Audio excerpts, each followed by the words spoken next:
Let me go ahead and check my audio real quick on the video. Make sure everything is straight. Give me a few seconds. Let me see.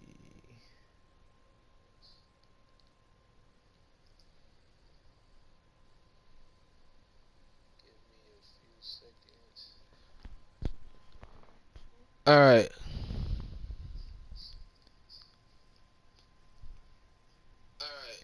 All right, that's better. Um, so it's been a real good day for gaming and for sports. Um, I was watching a YouTuber called Albert FN Wesker, I think. I'm pretty sure that's his name, and he plays a lot of Resident Evil.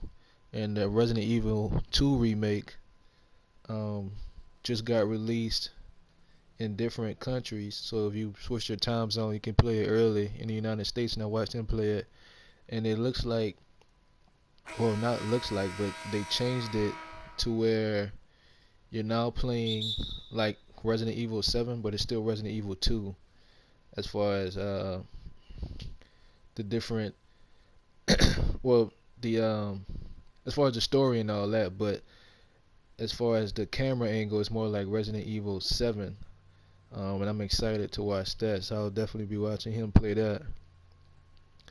Um, I used to watch my dad play that when I was younger, and I was always scared to watch it. But now that I'm older and a little braver, I'll definitely be keeping my eye out on that.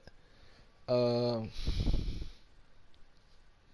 Kyle Kuzma dropped 41 points against the Pistons last night, and he's definitely capable of doing this. He had another big game. I think that was last year. I think he dropped like 30 something against the Rockets before LeBron came, if I remember correctly. And he has a real,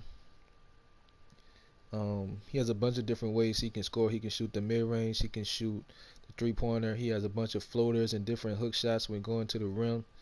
Um, he can score in a bunch of different ways, and if he can be a consistent 20 to 25 point scorer at that height, that's definitely gonna help LeBron in his chase to get another ring. The only thing with Kuzma, I think this is his second or third year. Third year, I believe it's his second year. But of course, the question with him is going to be consistency. But if he can be consistent, that's definitely going to be a big help for the Lakers, along with Lonzo Ball becoming a more consistent shooter and Brandon Ingram. Kuzma is what Ingram was supposed to be. Ingram, I feel like Kuzma is a better scorer than Ingram. To me, Ingram, he's just he wants to play iso ball, but he's not really quick enough to blow past people. His mid-range shot is not bad, but it's not consistent enough for him to get those, iso mid-range shots. So to me, I think if he doesn't become more consistent in the ISO game, it would be best for him to try to become a 3 and D type of guy who can handle the ball when needed as well. But if he can become a great ISO scorer, along with Kuzma, and you already have LeBron, then that'll definitely help. Not everybody can be an ISO scorer, but the more scorers you have who can defend, the better. Um, but at Brandon Ingram being 6'11", 6'10" at that height, um, it definitely wouldn't hurt him at all if he became a 3 and D guy. At that height and that length, he could be elite and be a defensive stopper. But it'll be interesting to see what direction he goes in and how he develops. Um,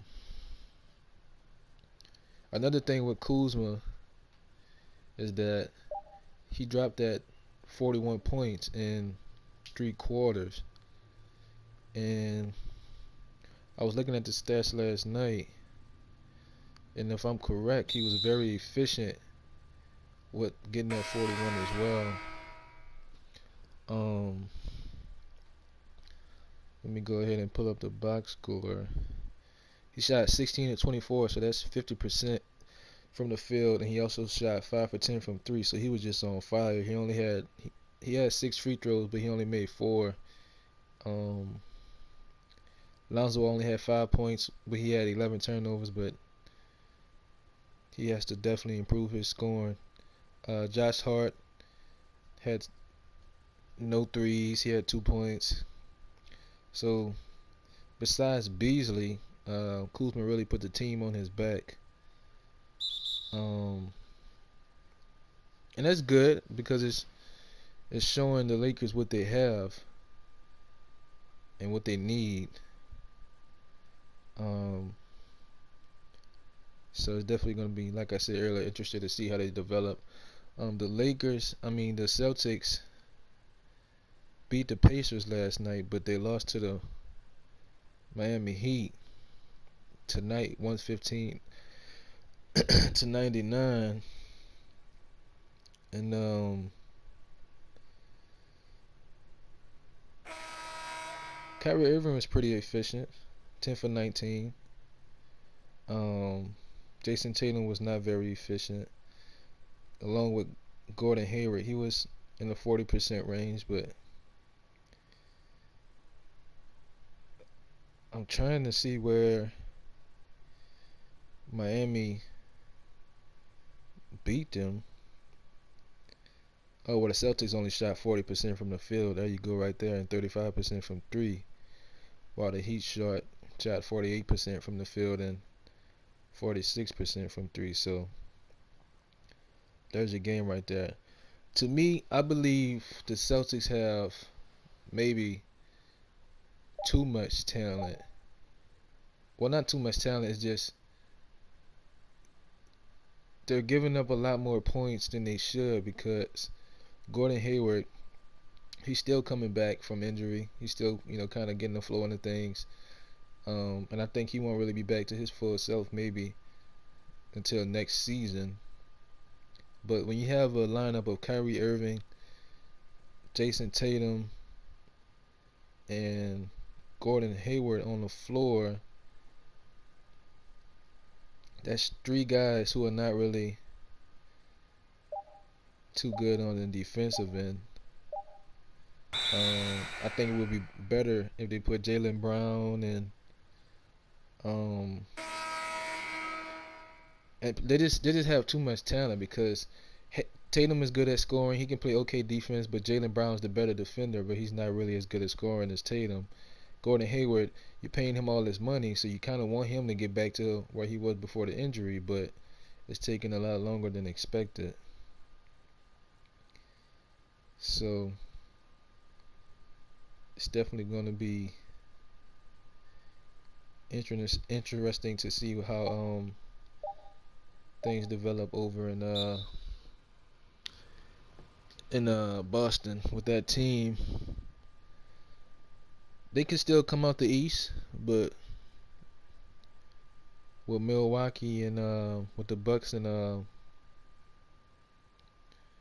really, I think the Bucks might really be their only problem. You have Philly, but Philly, I don't think they have enough shooting to really scare the Celtics. And then the Celtics beat them last year without Kyrie, even though they didn't have Jimmy, but you did have Embiid and Ben Simmons. So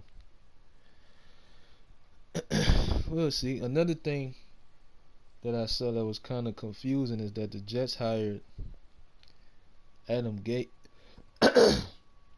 Adam Gase as their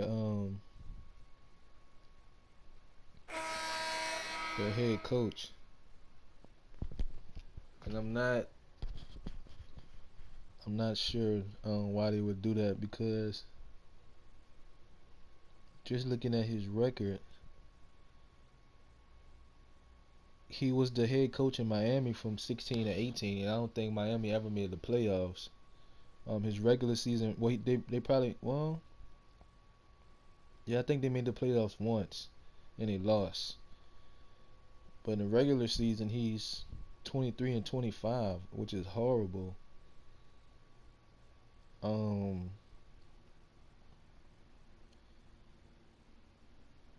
that's horrible. I don't see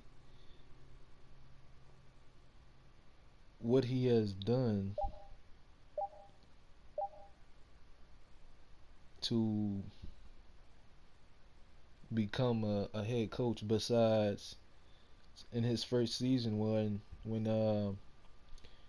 Miami had a 10-6 record. He brought them to the playoffs, but like I said, they lost that game, and they lost 30-12 to Pittsburgh. So the Jets are just one of those teams who you don't really know what they're doing, and you're not surprised when they have a horrible season. Um, so I definitely don't know what they have planned or what the goal is there. Maybe the goal is to tank some more. He could surprise us, but I don't really see it. Based on the history he has with with coaching. Um, Let me see. I also see that the owner of the Steelers. Let me go ahead and check my audio one more time.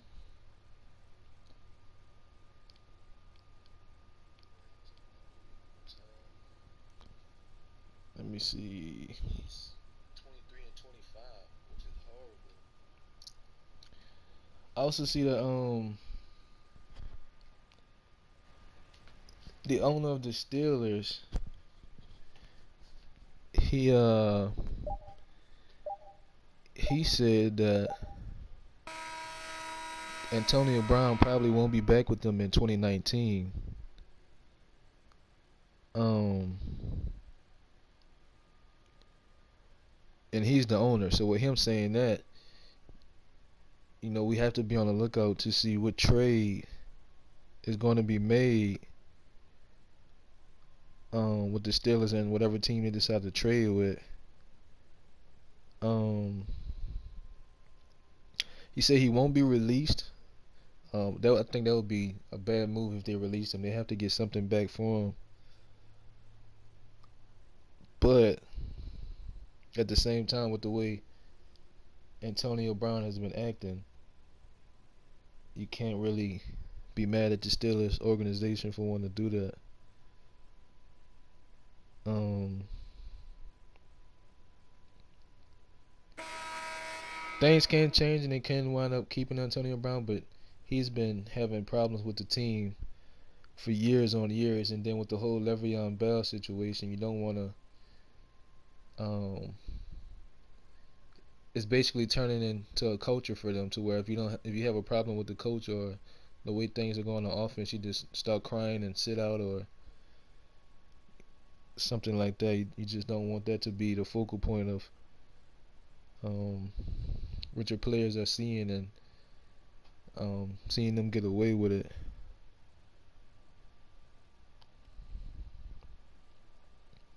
So